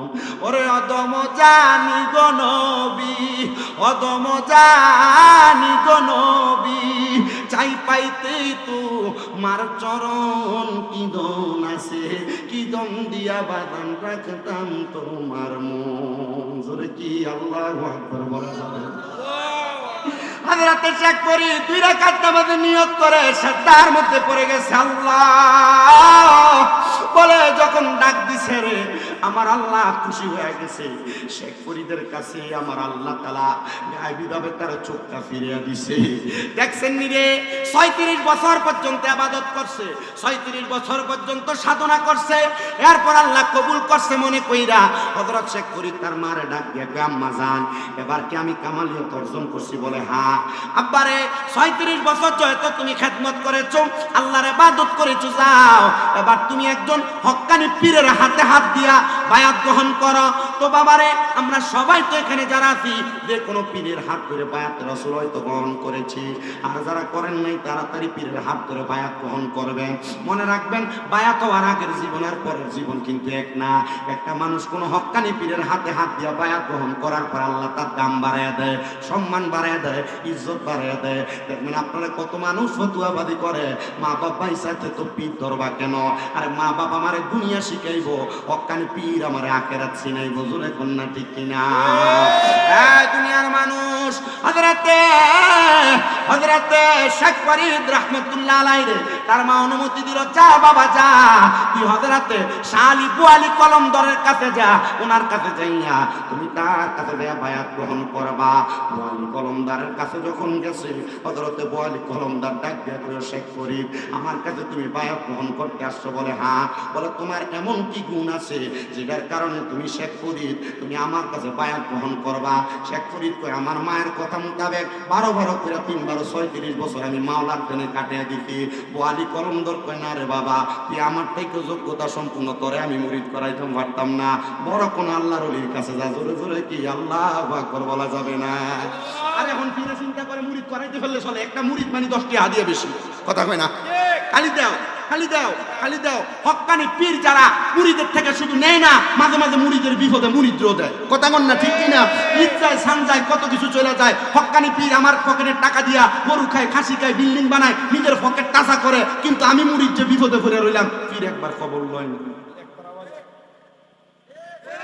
আরে কথা কমিয়া, এই যে বাংলাদেশে 5 আগস্টের পরে এতগুলো মাজার ভাঙছে, ভাঙে নাই? কি লেগে ভাঙছে? দেখা খবর লইয়া যতটা মাজার ভাঙছে, একটা মাজারের লগেও মাদ্রাসা নেই। হিসাবরা মুরিদানের ফকেরের টেহাডি নিছে, গরু মহিষ নিছে, খাইয়া খাইয়া আর পেটটারে অত বড় মুড়া বানাইছে, কথা কয় না ঠিক কিনা? এর বাড়ি বানাইছে, এর ফুলারে বিদেশ নিয়ে পড়াইছে, এর জিয়েরে বালা জাগাত বিয়া দিছে। কিন্তু এই হিসাব যদি মুরিদানের ফকেরের টেহাডি দিয়া মাদ্রাসা যদি একটা মাজারের লগে বানাইতো, মাদ্রাসায় যদি 200 পোলাপান থাকতো, সেই ফকিন্নির পোলারা মাজার ভাঙতে আইছে, এদিকে যদি মাদ্রাসা 200 পোলাপান 200টা লাড়ি লয়ে দৌড়ানি দিত, তোই হওয়া গেল হইলে। তার মানে মাজারটিতে ভাঙছে ফিরতে দোষের কারণে ভাঙছে, কথা কন না ঠিক কিনা? কই যে মাজারের লগে হুজুর, যে মাজারের লগে মাদ্রাসা আছে, এই মাজার যে ভাঙতে চায় না। আমি উচিত কথা কই দিক কই দোষ? ঠিক কথা, হক কথা। আমি উচিত কই দিক কে দোষ? সঠিক কথা। বেজুতন লাগে। আমি কইলাম কি হইব? ইজ্জত বাড়াইবো কে? আল্লাহ। কথা কয় না, বাড়াইবো কে? আমাদের কুমিল্লার এমপি হাসনাত আব্দুল্লাহ কইছে যে ভবিষ্যতে আর কোনো মাজার খানকার দিকে নজর দেওয়া যাবে না, যদি দেয় তাহলে এদের কড়া বিচার হবে। আমি আমার পরবর্তী কয়েকটা মাহফিলে কইছি, পরে যদি কেউ মাজারে আর খানকায় আক্রমণ করে বিচার করবেন। তো এই পর্যন্ত যারা ভাঙছে এগুলার ভিডিও ফুটেজ আছে, আগে এদের বিচার করেন, পরে ভবিষ্যতের বিচার করবেন। ডান হাত তুলে বলেন ঠিক কিনা? এই সোনার বাংলাদেশের মধ্যে ইসলাম আনছেন আউলিয়া কেরামেরা। এই সোনার বাংলাদেশে আমাদের পরম থেকে ধুতি খুললা লুঙ্গি পরাই আউলিয়া কেরামরা, হযরতে শাহজালাল ইয়ামিনী। এই দেশের প্রচন্ড যখন মানুষগুলা একবারে ব্যভিচারের সাথে লিপ্ত ছিল, অন্য ধর্মের প্রতি আকৃষ্ট ছিল, বাংলাদেশে আইসা মানুষদেরকে তাসবিহ জায়নামাজের মাধ্যমে ইসলাম ধর্ম গ্রহণ করাইছে। ওই শাহজালালের মাজারের ঈদ খোলার জন্য হুমকি দেয়। খোদা কি কসম করে বলি, শাহজালালের উত্তরসূরিরা বাংলাদেশে থাকতে একটা মাজারের ঈদও খুলতে দেওয়া হবে না। যারা ঈদ খুলেছে, মাজার ভেঙেছে, আগুন দিয়েছে, এরা কাপুরুষ। যদি বাপের ক্ষমতা থাকে, একবার ক্ষমতা থাকলে ঘোষণা দিয়ে আসো, হবিগঞ্জের কোনো মাজার ভাঙবা, বাংলার কোনো মাজার ভাঙবা, তোমরাও থাকবা, আমরাও থাকবো, দেখবো কে একটা মাজার ঈদ খুলতে পারে আর কার হাতকে ভাঙতে পারে। ডান হাত তুলে বলেন ঠিক না বেঠি?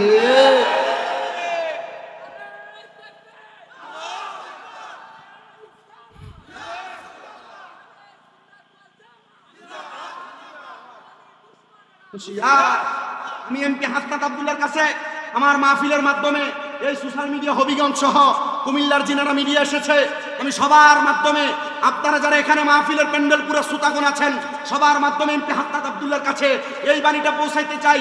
আপনি যে তো বাণী দিয়েছেন যে বাংলাদেশে ভবিষ্যতে কোনো মাজার খানকা থেকে আক্রমণ করতে পারবে না, ভবিষ্যতের কথা বাদ দেন, ভবিষ্যতেরটা পরেই হবে।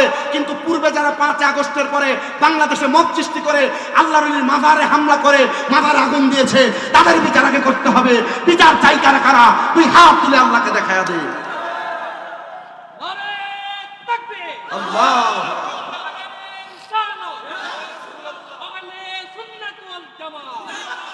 সাহেব কোরআন এবং এটার বাস্তবায়ন দেখাইতে পারে, মনে করবো যে আশ্বাস দিতে আশ্বাসটা সত্য। কথা কন না ঠিক কিনা? আরো করে কন না ঠিক কিনা? কারণ আমাদের কি ইসলাম দেখাইছে, ইসলাম চিনাইছে আউলিয়া কেরাম, আমাদের কি ইসলামের পথে আনছে আউলিয়া কেরাম। ইসলামের ছায়া তলে থাইকা এই দেশে মসজিদ, এই দেশে মাদ্রাসা, এই মাদ্রাসা, এই দেশে খানকার মাধ্যমে ইসলাম ধর্ম মানুষের কাছে পরিচিত পাওয়াইছে। আর আমরা মুসলমান দাবি করি, এটার কারণে খোদা কি কসম করে বলি মুসলমানেরা, আমরা মুসলমান দাবি করি আউলিয়া কেরামের কারণে। তো যারা ওই আউলিয়া কেরামের মাজার ভাঙতে চায়, বোঝা গেল জারু সিলাই সিন্নি খেলা, মোল্লা চিল্লা না, ওলি চিনো, ওলি চিনো। কারণ আল্লাহর কথা, মান আদালি ওয়ালিয়ান ফাকাদ আযানতুহু বিল হারবে, যারা আমার বন্ধুদের সাথে দুশমনি করে আমি আল্লাহ তার সাথে যুদ্ধের ঘোষণা করি। আল্লাহর ওলির মাজার ভাঙবা, আল্লাহর ওলিদের মাজার উরুস মুবারক বন্ধ করে দিবা, আল্লাহর ওলিদের নামের মাহফিল বন্ধ করে দিবা, আর আল্লাহর সাথে যুদ্ধ করবা? না না না, যুদ্ধ করতে যদি চাও নমরুদ ফেরাউনের মতো একটারে পানি চুপিয়ে মারছে, আর একটারে ল্যাংড়া মশা নাহে দিয়ে ঢুকাইয়া জুতা দিয়ে বাইরে মারছে। তোমরা যারা আল্লাহর ওলির মাজার নিয়ে কোনো ষড়যন্ত্র করবা, তোমরা এমন জুতার বাড়ি খেয়ে বাংলাদেশ থেকে পাগল লাগবে। কথা কই না ঠিক না বেঠে? আমরা যারা সুন্নি মুসলমান আছি আপনাদের কাছে এটাই আবদার করি। তো একজন আল্লাহর ওলি এমনি ওলি হয় না, 36 বছর মায়ের হুকুমে ইবাদত কইরা ওলি হওয়ার জন্য গেছে। কথা কোন ঠিক কিনা? সরি, মুরিদ হওয়ার জন্য গেছে। হযরতে বোয়ালি কলমদর কয়, আব্বা রে, আপনি যে 36 বছর আপনার মায়ের হুকুমে আপনি ইবাদত করছেন, আপনি আমার থেকে বেশি ক্ষমতাবান, আপনার আমি মুরিদ করে ডাকতাম। মারহাবা কয় না তো? কয় না তো মারহাবা? আচ্ছা, 36 বছর 12 বছর ভাতা খায়া 12 বছর রুটির দিকে ছাইয়া ছাইয়া জীবন কাটাই দিছে, 12 বছর পর্যন্ত কুফের ভিতরে মাথা ঢুকাইয়া ঝুলাইয়া দিয়া যে ব্যক্তি এই 36 বছর কাটাইছে, আচ্ছা কোন এই ব্যক্তির ফিটটা কত শক্ত ফিরে লাগবে? অনেক বড়। কথা কয় না? এই ব্যক্তির ফিটটা কত বড় হন লাগবে? এখন এনে ডাক দিয়ে কয়, আবারে তোমার ফির যদি কেউ হইতে পারে, তাহলে আমার দেখা মতো একজন আছে, যার নাম হযরত কুতুবউদ্দিন বখতিয়ার কাকি রহমতুল্লাহ। সুবহানাল্লাহ কইলেন না? ওই কবর কাছে নি রে, বিরিয়ানি সিন্নি আছে? খাই পাগলা মারি লেছি রে, মারহাবা কয় না। তো সুন্নি মাহফিল বিরিয়ানি থাকবই, ঠিক কি না? আমরা ওয়াজ মাহফিল বেদাত কইয়া ওয়াজ মাহফিল কইয়া কোনো লাভ নাই কইয়া এরপর মুনাজাতের সময় এমনি আত্রা বাড়াই দিয়ে একটা ফুটনার লেগে দাঁড়ায় এমন ভাবলি কই চমক আছে। কথা কয় না ঠিক কি না? আবার কালকে সকালে বিরিয়ানি খেয়ে নুন হইছে না, মুনাফিকটা বেশি হয়। আচ্ছা থাকলে থাক, মুনাফিকের মতো বিরিয়ানি প্যাকেটটা ওই যে বিরোধিতা করছে ঠিক ওই কালকে কইব ওই বিরিয়ানি তো বানাইছো কিটা ওই সিমনির ভিতরে লবণ হইছে না, গোস্তটা একটু কম হইছে রে, ফুটলাটা একটু শুরু হইছে রে, ইটা মাইতা কত কমাতে বেড়া। আর মাহফিলের কালেকশনের ভাষ্যটা টেহার লেগে গেলে এটা ওয়াজ মাহফিল করা লাগে বেশি। কথা কয় না? পোলাবেন কষ্ট করে টেহা তুললা 500-1000 করে তুললা বাড়ি বাড়ি সাল কালেকশন করে মাহফিল করার ফতুয়াবাজি করে খবর লে দেন, কোনোদিন কুত্তার ভাতও বাদ দেয় না। ওয়াজ করালে বলে কানে ধরে বলে আছে রে, ওয়াজ করে কানে ধরে ইতা মাতিন ন আছে নাকি? আসলে ভালো না। ওয়াজ মাহফিল করলে এলাকার মানুষ একসাথে, এই যে আপনারা একসাথে হইছেন, কি একটা মোহাব্বত, কি একটা মায়া, একজন আরেকজনের সাথে আছেন, এসকো দেখাইতেছেন, ভালোবাসা দেখাইতেছেন। মরে গেলে তো এই মানুষটি জানাজা দেব নাকি? খবর লয়ে আছেন কুত্তার ভাতে ভাত হইল। ওয়াজ মাহফিলে মেনছেলে খাবাইতো, খাবাইবনি? খাবাই না, মানুষে আলাদা। আল্লাহ আমরা বুঝার তৌফিক দিত। আমিন কয় না রে? হযরতে শেখ ফরিদে ডাক দিয়া কয়, হযরতে বোয়ালি কলমদর বাবা, তুমি আমার চাইতে মর্যাদাবান, আমি তোমারে মুরিদ করাইতে পারবো না। যাও যাও যাও, তুমি হযরতে কুতুবউদ্দিন বখতিয়ার কাকির কাছে চলে যাও। সুবহানাল্লাহ কন্না। হযরতে কুতুবউদ্দিন বখতিয়ার কাকির কাছে গেছে। হে কুতুবউদ্দিন বখতিয়ার কাকি, হুজুর আমারে পাঠাইতে হযরতে বোয়ালি কলমদর আপনার কাছে মুরিদ হওয়ার জন্য, আপনি আমারে মুরিদ করেন না। বোয়ালি কলমদরের কথা শুনছে যখন, কুতুবউদ্দিন বখতিয়ার কাকি কয়, বাবা তোমারে মুরিদ করাইতাম 7 বছর লাগবে। কয় বছর আসতে কইছে? কয় বছর? আচ্ছা আপনার কি কষ্ট দিতেছে? মাইক ধরছি যে ওমা 1 ঘন্টার উপর হয়ে গেছে গা, আমার ওয়াজের সময় শেষ হইছে। আলহামদুলিল্লাহ কোন বড় কষ্ট হয়। এরপরে যাই আবার মাদ্রাসা আছে না, আপনারা অনেকে তো জানেন যে আমার কয়েকটা মাদ্রাসা চলে।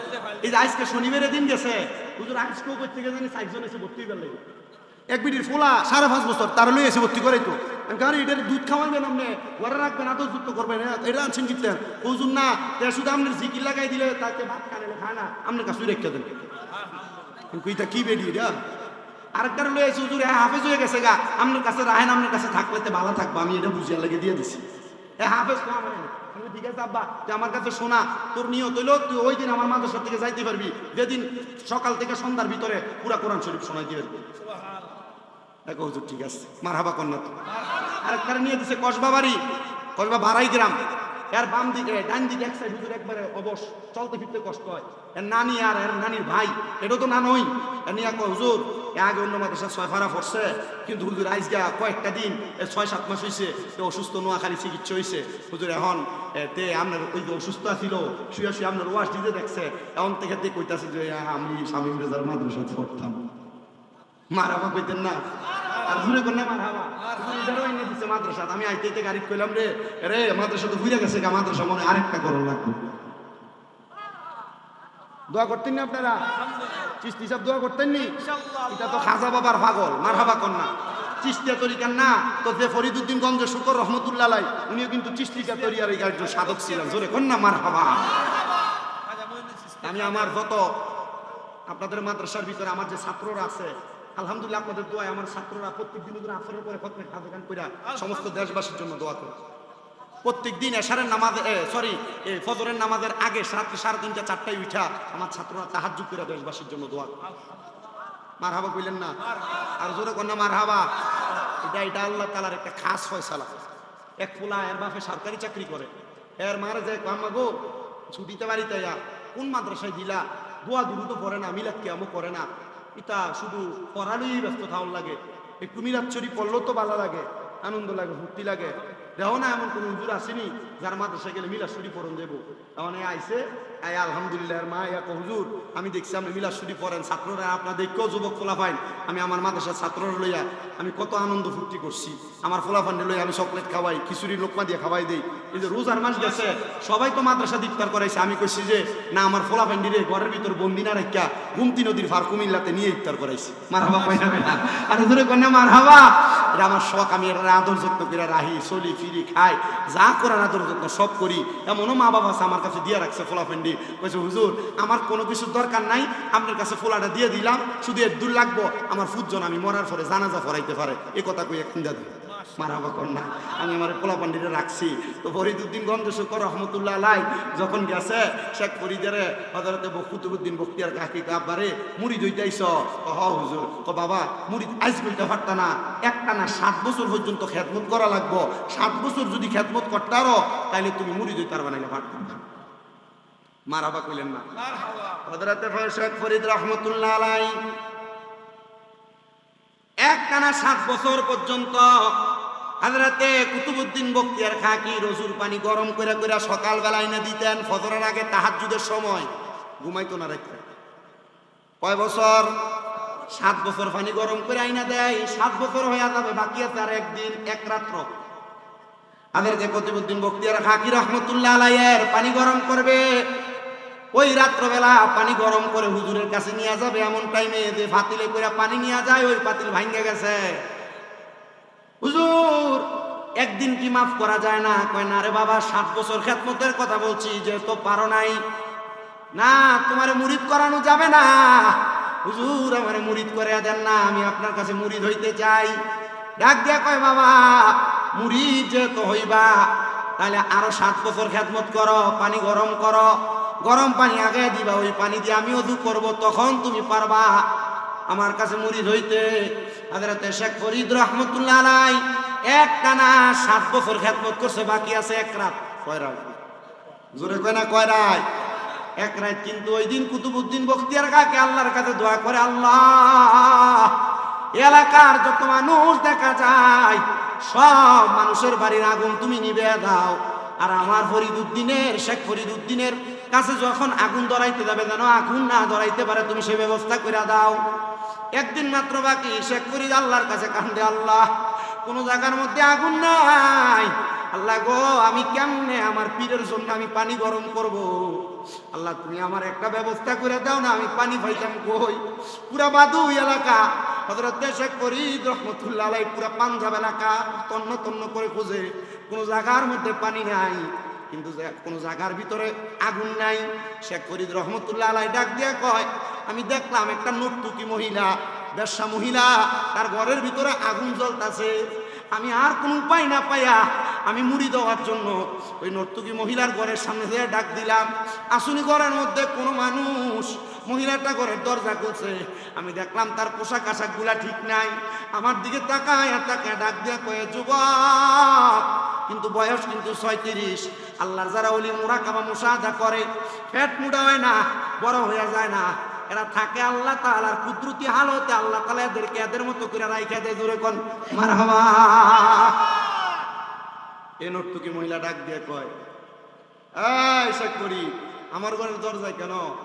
তোমার ঘরে আগুন আছে, এই এলাকায় কোনো জায়গায় আগুন নাই, একটু আগুন দাও না, আমার পীরের লেগে একটু পানি গরম করতাম। মারহাবা কইলেন না? কি গরম করতো? বিডি কয়, শেখ করি, আমি কিন্তু তোমার চিনি। শেখ ফরিদকে আমি তো আমার জানা সত্ত্বে কোনো মহিলার সামনে আমার মা ছাড়া গেছি না। আমার চিনাও বলা হোক, ও চিনো যেহেতু সুবিধা বালা, একটু গরম আগুন জ্বালাও।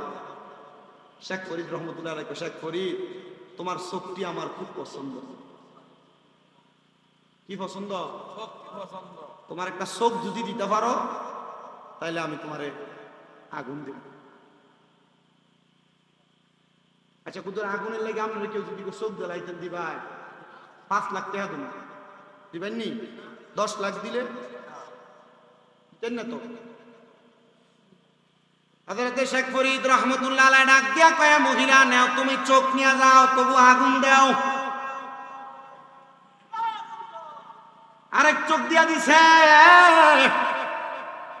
আগুনে গরম কইরা হযরত শেখ ফরিদ রহমতুল্লাহ আলাইহি কুতুবউদ্দিন বখতিয়ার খাকির কাছে নিয়ে গেছেন। নেন হুজুর, পানি গরম করে আনছি। কিন্তু শেখ ফরিদ কান্না করে, হুজুর এই নেন পানি। হুজুর ডাক দিয়া কয়, বাবা, কোন জায়গার ভিতরে আগুন নাই, আগুন পাইলি কই? বলে, হুজুর পানি না পাইয়া নর্তকী মহিলার ঘরের দরজার সামনে গেছি। মহিলা আমার বলতে, আমার একটা চোখ তার বড় পছন্দ, আমি যদি আমার একটা চোখ দিয়া দেই তাহলে ওই মহিলাটা আমার একটু আগুন দিব, তখন আমি আগুনে পানি গরম করে আপনার দিতে পারবো। হুজুর, আপনি হযরতে কুতুবউদ্দিন বখতিয়ার কাকি, যিনি নিজের জানাজা নিজে পড়াইছে। হুজুর মইরা গেলে জানাজা পড়ায় কেমনে ডাল্লাই বালা জানে? মারহাবা কয় না? হুজুর মইরাই তো গেছে, জানাজা পড়াইছে কেমনে? ঘটনা বলতে গেলে আরো লম্বা ওয়াজ করা লাগবে। হযরতে কুতুবউদ্দিন ডাক দিয়ে কই, বাবা পানি কেমনে পাইছো চোখ দিয়া? তো চোখ তো নাই, তাহলে চোখ পাইবা কেমনে? হুজুর আপনি যদি চান চোখ পাইতে অসুবিধা না। কুতুবউদ্দিন বখতিয়ার কাকি 2 রাকাত নামাজ পড়ে কয়, আল্লাহ গো, আমার কাছে মুড়ি দেওয়ার জন্য 7 দুগুণে 14টা বছর আমার শেখ ফরিদে ব্যয় করে দিছি। আল্লাহ, আমার শেখ ফরিদে তুমি যদি চোখটা না ফিরে দাও, আমি পীরের বদনাম হয়ে যাবে। আল্লাহ গো, আমার শেখ ফরিদে তুমি তার চোখটা ফিরে দাও। আমার আল্লাহর সাথে সাথে দোয়া কবুল করছে রে। হযরতে শেখ ফরিদে চোখ ফিরে দিছে। শেখ ফরিদ দোয়া কবুল পাইয়া চোখগুলা ফিরা পাইয়া মুড়ি দেওয়ার পর পীরের অনুমতি নিয়ে মার কাছে চলে গেছি। ডাক দিয়ে কয়, মা পাঠাইছেন বোয়ালি কলমদরের কাছে। বোয়ালি কলমদর পাঠাইতে হযরত বখতিয়ার কাকির কাছে। আমি মুড়ি দিয়ে আইছি গো মা, আপনি আমারে কবুল করেন না। মা ডাক দিয়ে কয়, বাবা মুড়ি দেন হইছে, কোনো পরিপূর্ণ হওয়া নাই। ও মা, পরিপূর্ণ হয় কেমনে? কয়, বাবা বিয়া করলে পরিপূর্ণ হইবা। এরপরে না মা তোমার দোয়া কইরা দিতাম। মায়ের দোয়াটা কিন্তু সবচাইতে বড় দামি। আশেক লেখা লেখা কয়, আরে আল্লাহর পরে নবী আমার, আল্লাহর পরে নবী আমার, তারপরে মা জননী, মা যে আমার নয়নের মনি কন্যা, মা যে আমার। মায়া লইয়া কয় না, একটু মহাপদে কন্যা, আল্লাহর পরে নবী আমার, আল্লাহর পরে নবী, আরে তারপরে মা জননী, মা যে আমার নয়নের মনি। বলো জোরে কয় না, মা যে আমার কন্যা, মা যে আমার। শেখ ফরিদের মা ডাক দিয়ে কয়, বাবা বিয়ে করো, তাহলে পরিপূর্ণ হইতে পারবা। এই সোনার বাংলাদেশে মানুষ বিয়ারটাকে অবহেলা করে, কিন্তু জিনা বা বিচার করাটাকে মানুষ গ্রাহ্য দেয়। কথা কন্যা ঠিক কিনা? এটার একটা প্রমাণ আমি পাইলাম। বাংলাদেশের একটা ব্লগার, যে মেয়েটা ব্লগ করতো, তার নাম হলো সিমরিন লুবাবা। এই লুবাবা নামক মেয়েটার বিয়া হয়েছে 16 বছর বয়সে। কয় বছর? 16 বছর বয়সে। বাংলাদেশের লিজেন্ডারি যারা ফেসবুকে লেখালেখি করে, বাংলাদেশের আইনে বিবাহ হইল মেয়েদের 18 বছর, তো এই মেয়ের বিয়ে কেন 16 বছরে হইল, এটা নিয়ে কত রকমের লেখালেখি করে। আর দেখবেন যদি কোনো জায়গায় জিনা ব্যভিচার হয়, ছেলে মেয়েরা ফ্রি মিক্সিং করে, একজন আরেকজনের সাথে বিয়া সারা রাত্র কাটায়, এটা নিয়ে কোনো কথা হয় না। কথা কন্যা ঠিক কিনা? কিন্তু বিয়া নামক পবিত্র জিনিস নিয়ে কত রকমের কথা হয়, বিয়া নামক পবিত্র জিনিস নিয়ে কত রকমের কথা হয়। আমি এলাকার সব মুরব্বীদেরকে বলে যাব, আপনাদের যাদের সন্তানের উপযুক্ত বয়স হয়ে গিয়েছে, ইসলাম 18 আর 21 বলে না, ইসলাম বলে কিন্তু বালেগ হওয়া। কিন্তু বাংলাদেশের আইন 18 আর 21। বালেগ হয়ে গেলে যদি বিবাহ করায় দেন, আপনার সন্তান কোনো গুনাহ করবে না। সিমরিন লুবাবার আম্মা জান মনে হয় চিন্তা করেছি, আমার মেয়ের বয়স আর স্বাস্থ্য তার বালেগা বোঝা যায়, এজন্য আমরা আমাদের মেয়েটাকে বিবাহ করায় দিছি। যদি বিবাহ না করাই, তাহলে গুনার কাজে লিপ্ত হওয়ার সম্ভাবনা থাকে। এই এলাকার যুবকের মা বাবারা, এলাকার যুবতীর মা বাবারা মনোযোগ দিয়ে শুনবা, তোমার সন্তান, তোমার মেয়ে, তোমার ছেলে যুবক যুবতী হওয়ার পরে, বালেগা হওয়ার পর যদি তোমরা বিবাহ না করাও, আরে ছেলে মেয়ে যদি কোনো গুনার কাজ করে, কোনো জিনার কাজ করে, অবৈধ সম্পর্কের সাথে লিপ্ত হয়ে যায়, খোদার কসম যতগুলা গুনাহ করবে সবগুলা গুনাহ তোমরা মা বাবার আমল নামাতে হবে। এজন্য সন্তান প্রাপ্তবয়স্ক হলে তোমরা বিয়া করে দাও, গুনাহ হবে না। অনেক মা বাবা কই নিজের পায়ে এখনো নিজে দাঁড়ায় নাই, তো বিয়া করাইতাম কেন? আরে বাবা, এই মহিলাটার ছেলেটারে বিবাহ করাইলে, মেয়েটারে বিবাহ করাইলে তোমার ছেলে তার ইনকাম করে খাওয়াইতে হবে, বিষয়টা কিন্তু এটা না। তুমি যখন তোমার সন্তানটারে বিবাহ করাইবা, দেখবা ওই মেয়েটা তার রিজিক নিয়ে তোমার ঘরের ভিতরে আসবে। তুমি এগুলা চিন্তা করো না। ছেলে যদি অপকর্ম করে বেড়ায়, তুমি তাড়াতাড়ি তাকে বিবাহ করে দাও। তোমার ছেলে যদি কোনো গুনার কাজে লিপ্ত হয়ে যায়, এদিক বাড়ি ওই বাড়ি থেকে বিচার আসে, ছেলের নামে বিবাহ করে দাও। দেখবা আমার আল্লাহ তাআলা তোমার অসংখ্য বরকত নসিব করে দিবে। আমি আপনাদের কাছে আমার জীবনের স্বাভাবিক কথা বলি। আমার ছোট ভাই মাত্র আলিম, 2য় বর্ষে পড়ালেখা করে। আমার আম্মা জানার অনুমতি ক্রমে আমি তার বিবাহ করে দিছি। 1 টাকাও কামাই নাই, কিন্তু বিবাহ করানোর পর আমাদের সংসার খারাপ না, কামাই রুজি লাগে না, আলহামদুলিল্লাহ। আমি চাইলে এমন আরো 2-4টা মানুষ খাওয়াইতে পারবো, কিন্তু আল্লাহ তাআলার অশেষ মেহেরবানিতে সংসার বড় সুন্দর চলে। হযরত শেখ ফরিদ তার মায়ের কথা শুনেছেন, বিবাহ করেছেন। আমি কিন্তু দুনিয়ার জমিনের মধ্যে থাকা অবস্থায় আমি কিন্তু আমার পড়ালেখা দিয়ে আমি ওয়াজ করি না, যেহেতু আমি কামেল পরীক্ষা দিয়েছি ফিকার উপরে। আমি কিন্তু এই দুনিয়ার জমিনে ওয়াজ করি আমার আম্মা আব্বার দোয়ার বরকতে, আমি ওয়াজ করি আমার উস্তাদের দোয়ার বরকতে। আমার আম্মা জানের এমন একটা খাস তো আমার উপরে আছে, আমার দাদা দাদির, আমার নানা নানির, আমার মুরব্বী উস্তাদদের আমার উপরে খাস দোয়া আছে। এই জন্য আমি ওয়াজ মাহফিল করি, আমার পড়ালেখার যোগ্যতা দিয়ে ওয়াজ করি না। আমি বললে আপনাদের কাছে আমার দাম কমবে না, সম্মান কমবে না। আজকে 1 বছরের উপরে হইয়া যায়, আমার আম্মা যেন সুস্থ। আমার আম্মা যেন সুস্থ হওয়ার পর থেকে আমি কিন্তু আমার আম্মা জানের খেদমতের কোনো ত্রুটি রাখি নাই। এখনো পর্যন্ত আমার আম্মা জানের খেদমত চলতেছে। আম্মা যেন সুস্থ হওয়ার পরে একটানা 2 মাস 10 দিন পর্যন্ত, 9 দিন পর্যন্ত আমি আমার বিছানার মধ্যে আমি আমার পিঠটা লাগিয়ে ঘুমাই নাই। মারে খাটে ঘুমাইছে, আমি নিচে ঘুমাইছি। মা যতক্ষণ ঘুমাই নাই আমি আমার চোখ লাগাই নাই। কখন জানি আমার মা আমারে ডাক দিয়া কোনো কিছু কথা বলে, এই জন্য ঘুমাই নাই। আপনাদের কাছে বললে আমার দাম কমবে না। আমি আমার এই হাতগুলা দিয়ে আমার মায়ের প্রস্রাব পায়খানা পরিষ্কার করেছি। আমি আমার আম্মা জানের খেদমত করার চেষ্টা করেছি। আল্লাহর কাছে বারবার কান্না করেছি, আল্লাহ জানি না আমাদের কোন গুনার কারণে আপনি আমার আম্মার অসুস্থ বানিয়ে রাখছেন। আমি ডাক্তারের কাছে দিয়ে বলছি, ডাক্তার সাহেব দেখেন না, 10-15 লাখ টাকা হইলে যদি আমার মাটা সুস্থ হয়ে যাবে, আমি নিয়ে যান আমার মারে সুস্থ বানিয়ে দেন। ডাক্তার আমার জবাব দিতে, শামীম সাহেব যদি টাকা দিয়ে আপনার মা সুস্থ হইতো, তাহলে আপনার মা অপারেশনের পরের দিন সুস্থ হয়ে যাইতো। আমি আমার আল্লাহর কাছে বলছি, আল্লাহ আমি টাকাটা আমার মার জন্য, বাপের জন্য রাইখা দিছি। আমার মা যেদিন লাঠি চারা, আমার মা যেদিন পরিপূর্ণ হাঁটতে পারবে, আমি টাকাটা দিয়ে আমার মা বাপরে লইয়া মক্কা মদিনা যামু। জানেননি রে বাবা, আপনাদের এই ঈদগুলা কত সুন্দর কাটতেছে, আমার ভালো কাটতেছে না। আপনাদের দিনগুলা কত ভালো কাটতেছে, আমার ভালো কাটতেছে না। এটার একটাই মাত্র কারণ, এই যে রমজানের ঈদ গেল, ঈদুল ফিতরের দিন আমি ফজরের নামাজ পড়ে একটু ঘুমাইছি। ঈদের নামাজ পড়ানোর জন্য আমার মা আমারে ডাক দিতে গেছে, যায় আমার পাশে বইয়া বইয়া আমার মা কান্না করে দিবি। আমার মা কান দেয়ার কয়ে, জানি না রে ফুল আল্লাহর কতদিন পর্যন্ত আমারে পরীক্ষা করবে। আপনাদের কাছে আমি করজোরে আবদার জানাই, আপনাদের যাদের মা বাবা বেঁচে আছে, যদি আপনাদের সম্ভব হয় আম্মা আব্বার পাটার কাছে আপনারা লুটে পড়ে দেন। আপনি অলি হওয়ার জন্য বড় কোনো আমল করা লাগবে না, দেখবেন আপনি আপনার মা বাবার খেদমতের কারণে আপনি বড় অলি হয়ে গেছে। মা বাবার খেদমত দিয়ে অলি হইছে এমন বহু অলি আছে সোনার বাংলাদেশে, বহির্বিশ্বে। আমি আমার মায়ের পিছনে এই পর্যন্ত প্রায় 8.5-9 লক্ষ টাকা খরচ করেছি। আমি মনে করছিলাম হয়তো আমার অভাব চলে আসবে, টাকা পয়সা শেষ হয়ে যাবে, কিন্তু আল্লাহর দরবারে ফরিয়াদ, আমার সারা বাংলাদেশে যত ভক্তরা আছে এরা আমার যে টাকা পয়সা দিতে আমি আমার মার পেছনে এই টাকা খরচ করে শেষ করতে পারি নাই। শুধু পাঠাইয়া কইছে হুজুর আপনার মারে আপনি ফল কিনা খাওয়াইয়েন, হুজুর পাঠাইয়া কইছে হুজুর আপনার মারে আপনি টাকা দিয়া দিয়েন। আমি আপনাদের সবার কাছে আবদার জানাই, যদি কারোর মা বাপ দুনিয়াতে থাকে, মা বাবার সাথে কোনো অন্যায় করে থাকেন, বেয়াদবি করে থাকেন, আম্মা আব্বার কাছে আজকের মাহফিল থেকে বাড়িতে যে একটু পাটা দুইটা মাপ চাইয়েন। আমার ওয়াজের শেষ সময় আমি সব সময় 10-15 মিনিটে মা বাবার খেদমতের কথাটা বলি, কারণ আমি বক্তা কিন্তু মা বাবার খেদমত দিয়ে হয়েছি, আম্মা আব্বার দোয়ার বরকতে হয়েছি।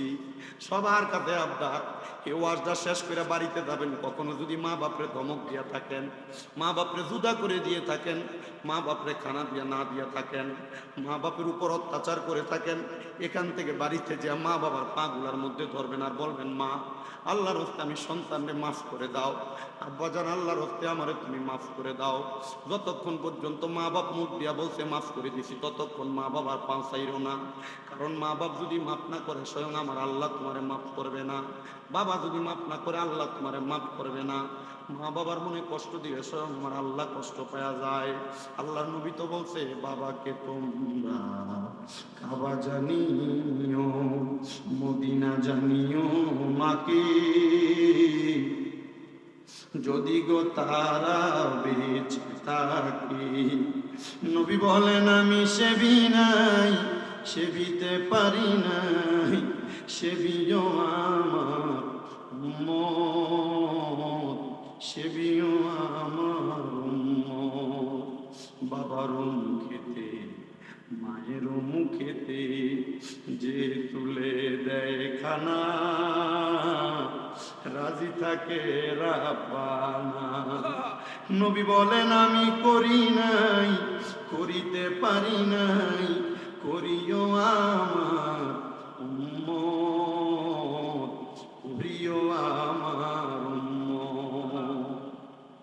আজকের মাহফিলে এমন অনেক সন্তানেরা বসে গেছে, তাদের মা বাবা তারা বড় কষ্ট করে মানুষ করছে রে সন্তান।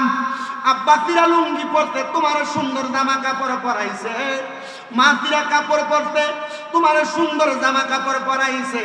এখন মা কবরে বাবা কবরে, তোমার কাছে লক্ষ লক্ষ টাকা, ঈদের দিনে আব্বা আম্মারে কোনো নতুন জামা কাপড় পরাইতে পারো না, পরাইবা কেন? মা বাপ কবরে। সামনে যে কোরবানির ঈদ আসতেছে, বহু সন্তানের হাতে মা বাবার কথা স্মরণ করে করে ঈদের দিনে কান্দে। সন্তানের দল কেন কান্দ যদি প্রশ্ন করা হয়, জবাব দেয় হুজুর আগে মানুষের বাড়ি থেকে যে গোশত আসতো, সমাজ থেকে যে গোশত আসতো, আমার মা বাবা গুলার আইন আমরারে খাওয়াইতো। এখন আমার মা দুনিয়াতে নাই, আব্বা দুনিয়াতে নাই, আমি হুজুর এত বড় গরু কোরবানি দেই, এত বকরি কোরবানি দেই, অনেকে তো বড় বড় গরু কোরবানি দেয়, মহিষ কোরবানি করে, আমি আমার মা বাবার মুখে এক টুকরা গোশত তুলে দিতে পারি না। সন্তান কোরবানির দিয়ে এমন অনেক সন্তানেরা কাঁদবে রে, কান্দো না কান্দো না, আল্লাহর দরবারে শুধু দোয়া করবা, আল্লাহ আমার মা কবরে বাবা কবরে আজকে আমি কোরবানি দিয়া গোশতগুলা গরিব দুঃখীর মাঝে বিলিয়ে দিব। আল্লাহ তুমি আমার মা বাবার কবরে জান্নাতি খানা পিনার ব্যবস্থা করে দিও। একবারে আমার আল্লাহ তাআলা তোমার মা বাবার জান্নাতি খানা পিনার ব্যবস্থা করে দিবে। এই জান্নাতের বাগানে যারা আছে একবার চিন্তা করে দেখো, মা বাপ যদি বাইচা থাকতো, মা বাপরে যদি তুমি প্রতি মাসে 1000 টাকার খানা কিনা খাওয়াইতা, 12 মাসে 12,000 টাকা লাইগা যাইতো, কিন্তু তোমার মা দুনিয়াতে নাই, বাবা দুনিয়াতে নাই। এই মাহফিলটা জান্নাতের বাগান, মা বাপরে যেন আল্লাহ তাআলা মাফ করে। আমি মুসাফির দোয়া করব, একজন সন্তান নিয়ে হাতটা বাড়ায় করবা, হুজুর মা বাবা পয়সা থাকলে খাওয়াইতাম। আমি আমার মায়ের জন্য দোয়া চাই, বাবার জন্য দোয়া চাই। আমি আগামী বছরে মাহফিলটার মধ্যে 10,000 টাকা দান করবো, একটু দোয়া করেন। আমার মা দুনিয়াতে নাই, আমার আব্বা দুনিয়াতে নাই, তোমরা কোনোদিনও মায়েরই মনে